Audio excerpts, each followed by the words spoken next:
Shalom olahraga jaya, teman-teman sekalian. Pada kesempatan kali ini bersama kita akan belajar bersama tentang bagaimana cara mengatasi kecemasan dalam dunia olahraga. Apabila kita berbicara tentang kecemasan dalam dunia olahraga, maka kecemasan ini banyak dialami oleh atlet dalam masa-masa baik masa latihan, tryout, maupun dalam pertandingan ataupun kejuaraan.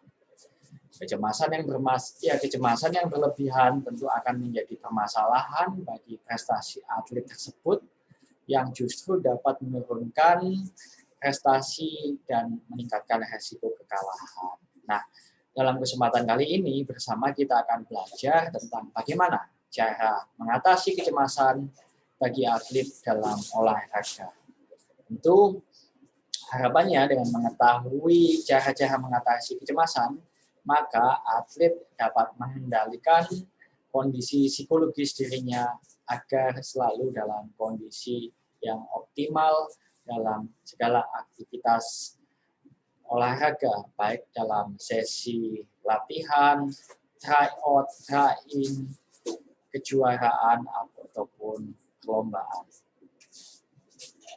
Seperti kita ketahui bahwa ada beberapa tahapan menuju kecemasan. Ya, kecemasan itu biasanya terjadi karena ada beban-beban pikiran yang dimiliki oleh seseorang atau atlet tersebut. Pasti ada faktor pemicu atau penyebab tekanan dalam dirinya yang hal ini menjadikan sebuah kecemasan apabila tidak diselesaikan dalam waktu yang tepat. Stres atau tekanan dalam waktu-waktu tertentu yang tidak terselesaikan, maka ini akan berdampak lebih lanjut akan menjadi kecemasan atau anxiety yang dapat mengganggu psikologis bagi seseorang. Apabila cemas atau kecemasan ini berlanjut, tentu akan berdampak kepada peningkatan ketegangan pada fisik dan juga mental dari seseorang tersebut.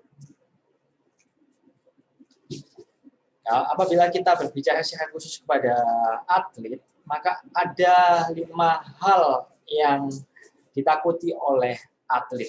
Ada 5 hal yang menjadi ketakutan atlet. Hal pertama yang ditakutkan oleh atlet tentu saja adalah atlet tersebut takut apabila gagal dalam pertandingan. Gagal dalam pertandingan dalam hal ini adalah mengalami kekalahan. Sangat mungkin atlet tersebut telah ditarget oleh kota, kabupaten, provinsi, negara, dan sebagainya dalam suatu event atau kejuaraan olahraga tersebut. Tentu ada bayangan-bayangan, kemudian ada ketakutan bahwa dirinya tidak mampu cukup berprestasi dan kalah. Sehingga ada kekhawatiran dirinya kalah dan tidak memenuhi target ataupun prestasi yang sudah dicanangkan sebelumnya. Nah, jadi ketakutan yang pertama yang dialami oleh atlet adalah mengalami kegagalan dalam pertandingan, yaitu mengalami kekalahan.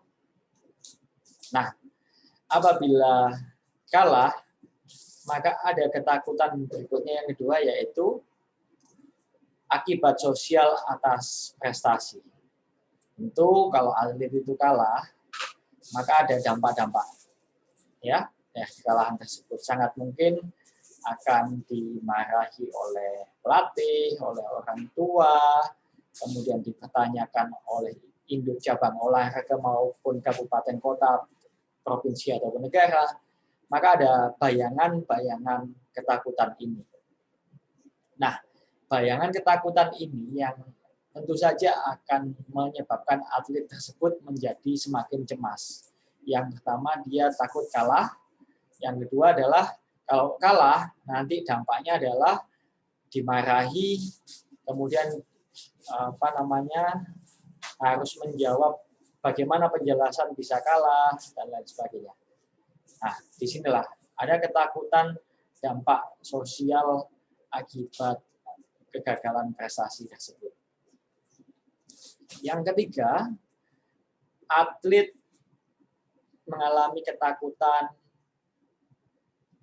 cedera atau pada satu sisi mencederai lawan. Tetapi yang paling sering terjadi adalah takut khawatir cedera. Apabila atlet tidak dalam kondisi fit, tidak dalam kondisi terbaik, kondisi fisiknya tidak prima, maka saat bertanding khususnya yang dalam adanya kontak langsung dengan lawan, misalkan dalam sepak bola, dalam bola basket, kemudian pada pertandingan seperti pencak silat, karate, judo dan lain sebagainya yang ada kontak fisik secara langsung, maka ada kekhawatiran akan mengalami cedera. Apalagi nanti apabila lawan yang dihadapi adalah lawan yang memiliki kemampuan yang lebih tinggi dibandingkan diri kita.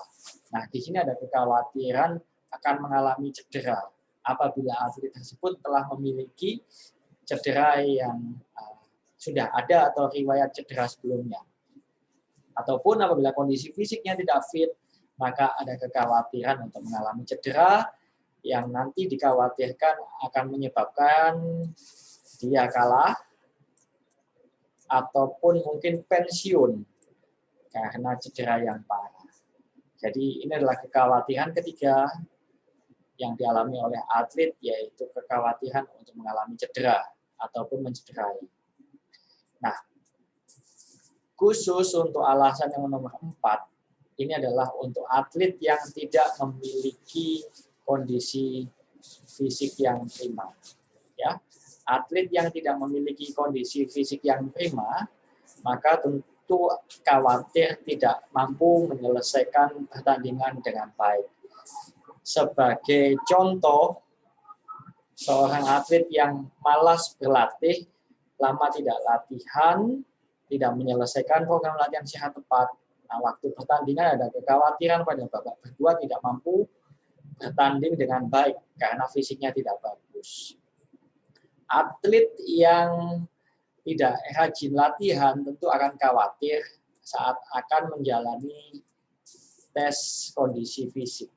Ya, kenapa? Karena dirinya tidak memiliki kesiapan yang cukup matang dalam mempersiapkan fisiknya. Sehingga kalau faktor karena fisik tidak mampu menyelesaikan, di sini karena kurangnya persiapan di dalam melakukan latihan. Ya.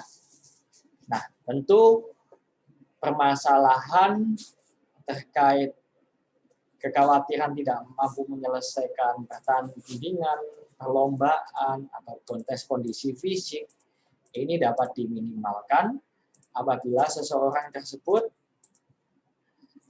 rajin melakukan aktivitas latihan sesuai dengan program latihan yang telah disusun sebelumnya. Nah, untuk aspek yang terakhir yaitu yang cukup aneh, yaitu kemenangan. Ya, Anda mungkin percaya atau tidak, tetapi kemenangan bahkan bisa menjadi salah satu ketakutan yang dialami oleh atlet. Sebagai contoh, apabila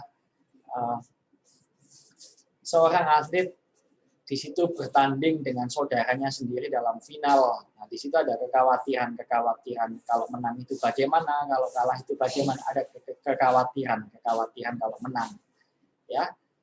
Ataupun apabila kemenangan itu tidak diraih dengan cara-cara yang elegan dan sportif, tentu ada ketakutan. Ya, saat menang nanti akan terbongkar hal-hal yang kurang sesuai dan lain sebagainya. Ataupun apabila event kemenangan itu bukanlah sesuatu yang kita inginkan, ada kekhawatiran, ada ketakutan bahwa itu akan terjadi. Namun, yang paling umum terjadi, kekhawatiran atau ketakutan yang berkaitan dengan atlet adalah, yaitu yang pertama, yaitu kegagalan dalam pertandingan atau perlombaan.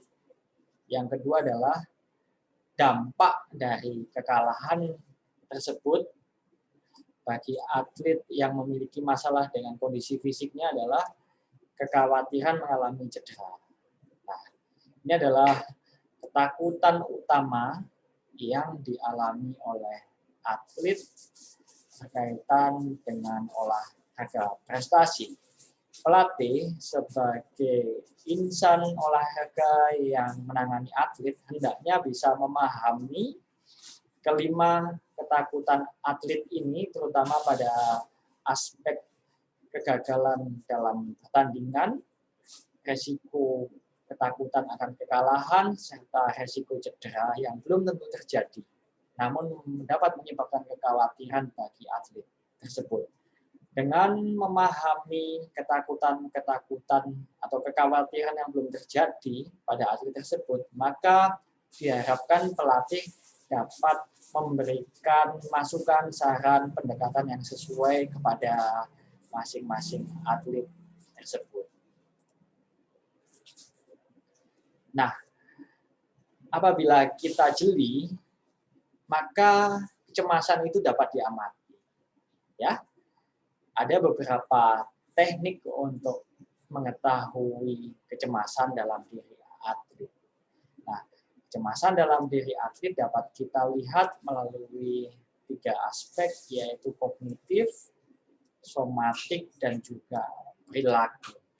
Ya, hal yang paling gampang dilihat yaitu perilaku, karena itu bisa dilihat dengan mata. Pelatih hanya perlu untuk lebih banyak mencurahkan perhatiannya dengan melihat secara langsung kondisi fisiknya. Dalam beberapa situasi saat akan mengalami pertandingan atau perlombaan, atlet ada yang menggigit kuku sebagai upaya untuk membuat dirinya lebih nyaman. Namun perilaku menggigit kuku ini adalah menunjukkan situasi bahwa atlet tersebut mengalami kecemasan di dalam pikirannya. Ada juga karena terpaku pada dirinya sendiri, bingung untuk mengatasi masalahnya, maka atlet ini menghindari kontak mata dengan orang lain. Karena dirinya masih berfokus untuk menyelesaikan permasalahan pada dirinya. Nah, ya. Yang ketiga adalah badannya kaku. Jadi kalau dipegang itu badannya terasa kaku semua gitu ya. Kaku otot-ototnya ini, ya. Nah, pelatih harus jeli memperhatikan hal ini karena setiap atlet memiliki pola perilaku yang berbeda. Ada atlet yang kalau tegang saat menghadapi pertandingan atau perlombaan perutnya menjadi mual, ya. Kemudian tidak doyan makan, pada waktu H-1 malamnya tidak bisa tidur. Kemudian ada juga yang bolak-balik ke kamar mandi dan lain sebagainya. Ya. Dengan semakin mengenal perilaku atlet, maka pelatih akan mengetahui apakah atlet tersebut mengalami kecemasan atau tidak. Dengan begitu diharapkan pelatih dapat memberikan solusi yang tepat terhadap permasalahan atlet ini.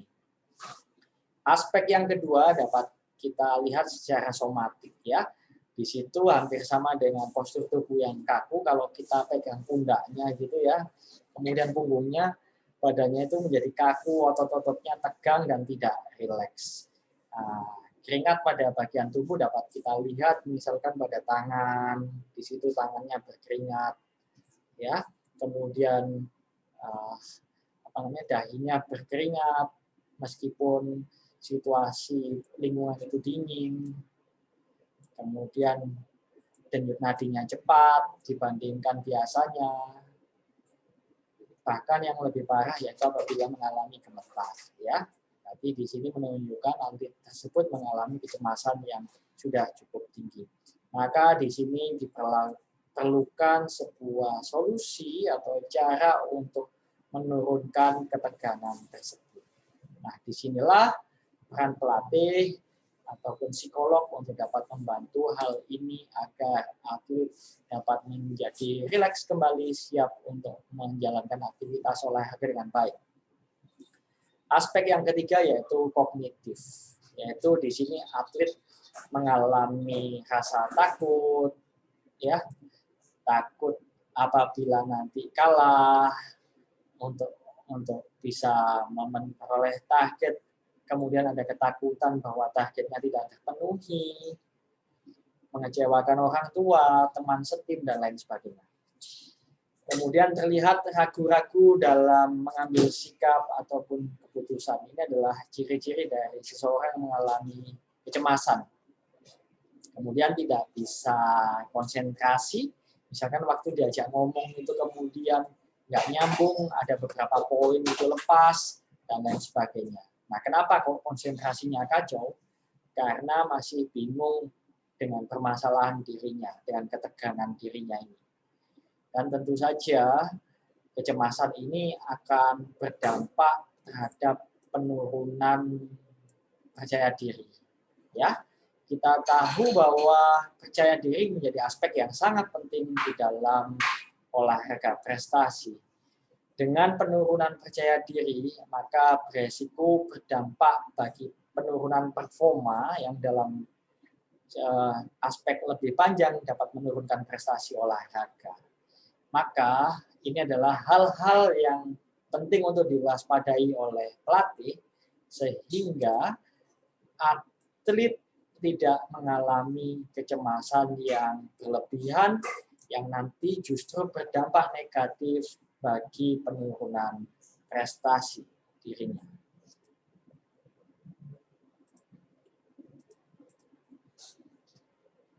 Nah, apabila kita cermati pada gambar di depan, maka kita coba kaitkan antara prestasi dan juga dengan kecemasan, ya.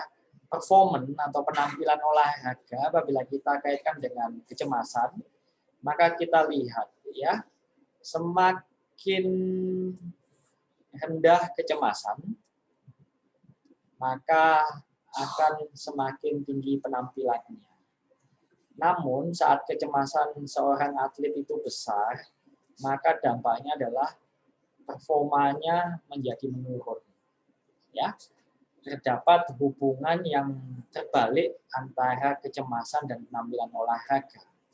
Ya, kecemasan yang berlebihan, kecemasan yang sangat besar, justru ini berbahaya sekali yang berdampak kepada penurunan performa.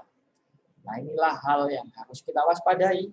Jangan sampai atlet yang sudah latihan lama dalam waktu 2 tahun, karena pertama kali turun dalam ajang Porprov, dalam PON, ataupun dalam event-event internasional, mengalami kecemasan yang berlebihan, sehingga dampaknya dapat menurunkan prestasi yang akhirnya target dari atlet atau tim tersebut tidak dapat tercapai dengan baik. Maka penting sekali untuk mampu mengelola kecemasan diri dengan baik. Ya, kita cermati slide berikutnya, yaitu grafik lanjutan antara tampilan kecemasan dan performa. Seperti kaitannya dengan percaya diri, kalau di percaya diri kita ketahui bahwa percaya diri itu haruslah dalam posisi yang tepat. Begitu juga dengan kecemasan, ya. Percaya diri yang berlebihan itu berbahaya karena akan membuat kita overconfident atau percaya diri yang berlebihan sehingga meremehkan kemampuan lawan. Namun percaya diri yang terlalu rendah menyebabkan kita tidak yakin dengan kemampuan diri dan menganggap lawan menjadi lebih hebat dibandingkan diri kita. Justru yang sangat membahayakan. Nah, apabila kita kaitkan dengan kecemasan, kita ketahui bahwa kecemasan yang berlebihan itu berdampak kepada penurunan prestasi. Prestasinya rendah. Tetapi kecemasan yang rendah itu juga butuh untuk diperhatikan. Karena kecemasan yang terlalu rendah nanti berdampak pada percaya diri yang berlebihan, yang dapat membuat atlet itu menjadi overconfident dan terlalu percaya diri pada kemampuan dirinya. Nah, ini adalah situasi yang cukup krusial, cukup berbahaya. Maka atlet harus bisa menata level kondisi mentalnya. Jangan sampai mengalami kecemasan yang berlebihan ataupun bahkan terlalu tenang yang berdampak kepada overconfident yang berlebihan, ya. Jadi tetap waspada, tetap hati-hati, namun dengan kondisi yang rileks dan tidak terlalu berlebihan.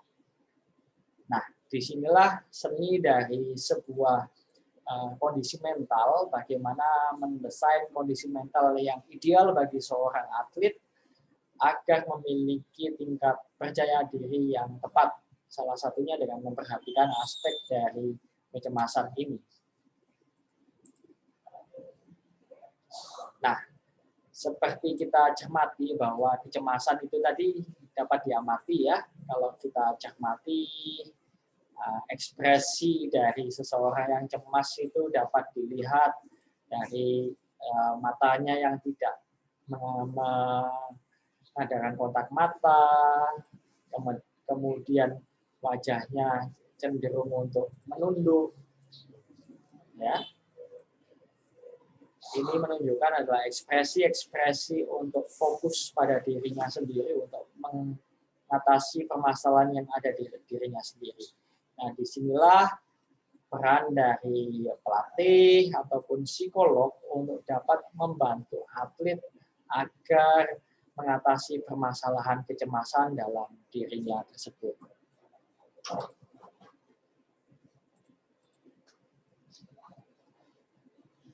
Nah, ada juga yang menggunakan cara kadang mendekatkan alat-alat olahraga pada dirinya.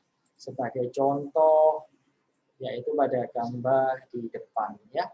Seakan-akan ini kepalanya berat, ya. Kepalanya berat, harus disangga oleh raket, ya. Seakan-akan beban pikirannya berat di sini.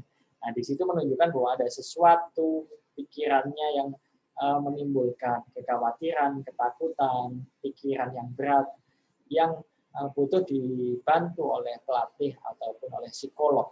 Disinilah peran kemampuan analisa dari pelatih dan psikolog untuk dapat mencermati ciri-ciri kecemasan yang dimunculkan oleh atlet untuk dapat kemudian memberikan solusi terhadap permasalahan yang dialami oleh atlet tersebut.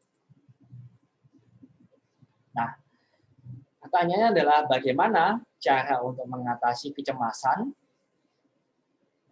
Ada beberapa cara, ada 6 cara yang dapat dilakukan atau dapat dilatihkan pelatih kepada atlet dalam upaya untuk menjaga kecemasan atlet dalam posisi yang normal, ya, tidak berlebihan ataupun tidak terlalu rileks atau sangat rileks sekali yang dampaknya nanti justru berbahaya karena overconfident.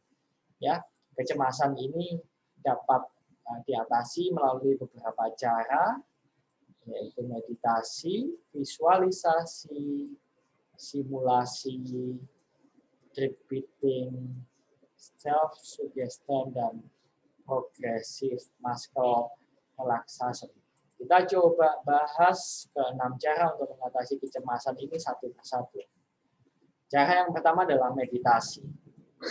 Meditasi merupakan sebuah cara dengan menenangkan pikiran, ya, sehingga pikiran atlet tersebut dapat menjadi fokus, dapat menjadi rileks, dapat menjadi jernih, serta menghilangkan kekhawatiran dalam dirinya. Nah, teman-teman bisa melatih atlet untuk berlatih melakukan sesi meditasi. Banyak sekali musik-musik atau video yang mengajarkan tentang meditasi, di mana musiknya itu dapat di-download serta dapat digunakan untuk sesi meditasi. Ya, meditasi ada yang dilakukan dengan menggunakan mata tertutup, ataupun bahkan ada yang dalam kondisi mata tidak tertutup. Meditasi dapat dilakukan dalam kondisi yang sepi atau tenang, namun bagi yang sudah terbiasa dapat melakukan kondisi dalam berbagai situasi. Namun untuk awal, tentu kita dapat melatih atlet kita untuk melakukan meditasi dalam situasi yang normal. Kita bisa menyiapkan sebuah ruangan yang tenang, ruangan yang jauh dari keramaian, di situ sirkulasi udara dapat berfungsi dengan baik dan kondisinya tidak panas. Dan tentu saja nyaman untuk digunakan sebagai tempat meditasi. Maka di situ kita bisa melatih atlet untuk melakukan meditasi, mengambil nafas dengan lembut dan teratur, membuang nafas dengan lembut dan teratur, berulang kali, serta untuk memfokuskan pikirannya. Ya, di sini. Di dalam sesi meditasi, kita akan belajar untuk menyatukan antara tubuh dan pikiran sebagai satu kesatuan untuk memperoleh harmonisasi diri, untuk memperoleh ketenangan dan kejernihan jiwa. Yang kedua adalah kita bisa melakukan pembayangan atau visualisasi. Ya, Arnold Schwarzenegger dulu saat akan menjadi Miss Universe, ya, Mr. Universe, ya, atau binaragawan tingkat dunia, ya. Dulu sudah membayangkan, Arnold Schwarzenegger itu sudah membayangkan bahwa saya bayangkan seluruh seisi gedung bertepuk tangan kepada saya karena saya menjadi pemenang. Saya melihat diri saya berjalan dengan gagah, saya memperlihatkan otot saya yang kuat dan tangguh. Di situ saya menerima piala dan selendang sebagai seorang pemenang. Nah, itu dibayangkan betul. Sesuatu yang belum terjadi ini dibayangkan seakan-akan nyata, seakan-akan benar-benar terjadi. Memvisualisasikan di pikiran kita, dibayangkan dalam pikiran kita bahwa kita sedang menjalankan atau melaksanakan perlombaan. Kita sedang berlari. Kita sedang memimpin lari 100 meter dan kemudian kita menjadi juara pertama. Kita membayangkan bahwa kita kemudian melakukan selebrasi kepada penonton yang ada di stadion, penonton bertepuk tangan, dan kita sangat bangga akan diri kita sendiri. Nah, ini adalah contoh-contoh melakukan visualisasi untuk melatih diri bahwa kita memiliki kepercayaan diri yang tentu saja hal ini akan berdampak positif untuk menekan tingkat kecemasan. Nah, hal yang ketiga yang dapat kita lakukan adalah untuk mengurangi kecemasan adalah kita bisa simulasikan. Nah, apabila kita khawatir bahwa kemudian kita tidak mampu menampilkan teknik gerakan yang baik, ya kita harus coba simulasikan gerakan kita latihkan, ya, kita latihkan sehingga pelan namun pasti kita akan mengalami peningkatan percaya diri. Apabila kita kaitkan hal ini dengan aspek cara membangun percaya diri, maka telah disebutkan yang pertama adalah perspiration, yaitu kerja keras. Nah, tidak mungkin seseorang itu bisa memperoleh rasa percaya dirinya kalau dia tidak melakukan sesuatu, kalau seseorang itu tidak berlatih. Ya, apabila kecemasan kita berkaitan dengan fisik, ya maka harus dilatih fisiknya. Bagaimana agar tidak mengalami kecemasan lagi karena yakin dengan kondisi dirinya. Apabila kecemasannya berkaitan dengan teknik, ya maka kita latihkan teknik dalam cabang olahraga tersebut sehingga kita merasa yakin kemampuan kita meningkat dan siap untuk menghadapi pertandingan atau perlombaan tersebut. Nah, cara yang keempat yang bisa kita lakukan adalah melakukan deep breathing ataupun pernafasan secara mendalam. Ya, teman-teman ayo kita coba lakukan deep breathing ya. Jadi pernafasan difokuskan melalui hidung saja ya. Jadi mengambil nafas secara panjang, satu tarikan nafas secara panjang dan membuangnya secara lembut dan teratur ya. Kita coba melakukan deep breathing. Ambil nafas panjang.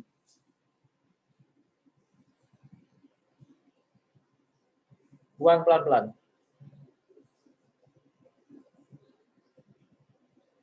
Kita coba lagi ya. Ambil nafas dari mulut dan keluarkan dari mulut dan hidung. Waktu tangan saya ke atas artinya kita mengambil nafas, dan waktu tangan kita ke bawah artinya kita membuang nafas ya. Kita coba sekali lagi. Ambil nafas. Buang nafas.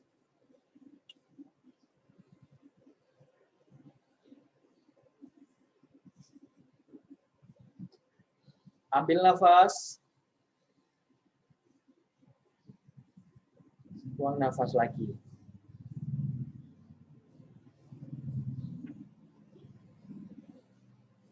Ambil nafas terakhir.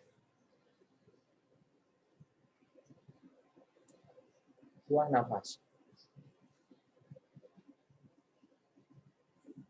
Nah, bagaimana teman-teman rasanya melaksanakan deep breathing? Apakah Anda merasa lebih nyaman, merasa lebih rileks? Iya, tentu kita akan merasakan sensasi yang lebih nyaman dalam diri kita, menjadi lebih rileks saat melakukan deep breathing. Ya, deep breathing akan memaksa kita untuk mengeluarkan karbon dioksida yang ada di dalam saluran pernafasan yang tidak dapat keluar melalui pernafasan biasa. Dengan pernafasan yang mendalam, maka sisa karbon dioksida yang ada di dalam tubuh kita dapat dikuras, dikeluarkan secara optimal. Serta kita memiliki kontrol penuh terhadap pikiran kita.